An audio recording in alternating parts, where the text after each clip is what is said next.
नमस्कार, आप देख रहे हैं न्यूज 18 बिहार झारखंड का डिजिटल प्लेटफॉर्म। मैं हूं शुभे मिश्रा आपके साथ। वक्फ कानून के खिलाफ पश्चिम बंगाल के मुर्शिदाबाद समेत कई इलाकों में हिंसक घटनाएं हुई।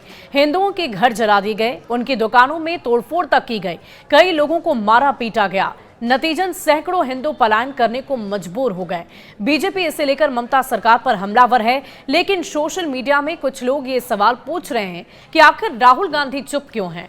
उन्होंने अब तक ना तो सार्वजनिक तौर पर कोई बयान दिया और ना ही सोशल मीडिया में कोई ट्वीट किया। क्या ये गठबंधन बचाने की मजबूरी है या फिर कुछ और?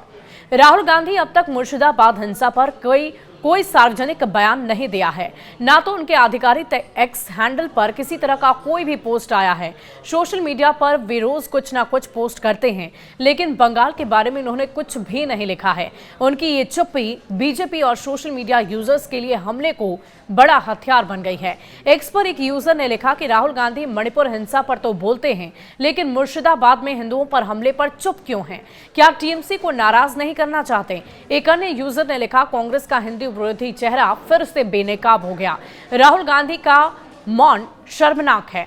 कांग्रेस का आधिकारिक स्टैंड। कांग्रेस ने मुर्शिदाबाद हिंसा पर सीधे तौर पर कोई विस्तृत बयान तो जारी नहीं किया, लेकिन पार्टी के कुछ नेताओं ने हिंसा की निंदा की है।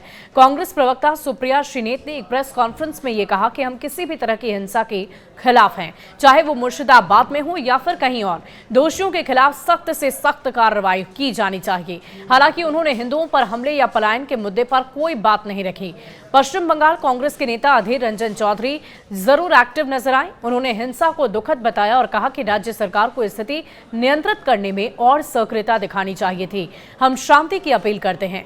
गठबंधन की मजबूरी या रणनीतिक चुप्पी? बीजेपी नेता शुभेंद्र अधिकारी ने कहा कि मुर्शिदाबाद में हिंदू अल्पसंख्यकों पर हमले टीएमसी की तुष्टीकरण नीति का एक नतीजा है। इस पर कांग्रेस और राहुल गांधी की चुप्पी बेहद शर्मनाक है।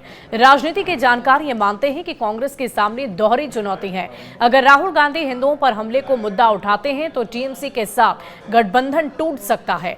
बंगाल में कांग्रेस पहले से ही कमजोर है। अगर वे चुप रहें तो बीजेपी को हिंदू विरोधी का नैरेटिव चलाने का मौका मिलता है। वे ना तो टीएमसी को खोना चाहते हैं, ना ही बीजेपी के जाल में फंसना, और अगर माने तो उनको सीधा नुकसान भी पहुंच सकता है। मणिपुर दिल्ली दंगों पर तो वो खुलकर बोले थे। राहुल गांधी पहले मणिपुर हिंसा और दिल्ली दंगों पर खुलकर बोल चुके हैं।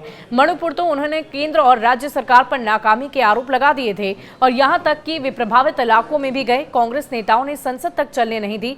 संसद के बाहर खूब तख्तियां लहराकर प्रदर्शन तक किए गए थे, लेकिन राहुल गांधी ही नहीं, इंडिया अलायंस के अन्य नेता भी इस पर बोलने से बचते हुए नजर आ रहे हैं। हालांकि अभी स्थिति वहां पर सामान्य बताई जा रही है, लेकिन सियासी गलियारे में इस हिंसा को लेकर लगातार चर्चाओं का बाजार गर्म है।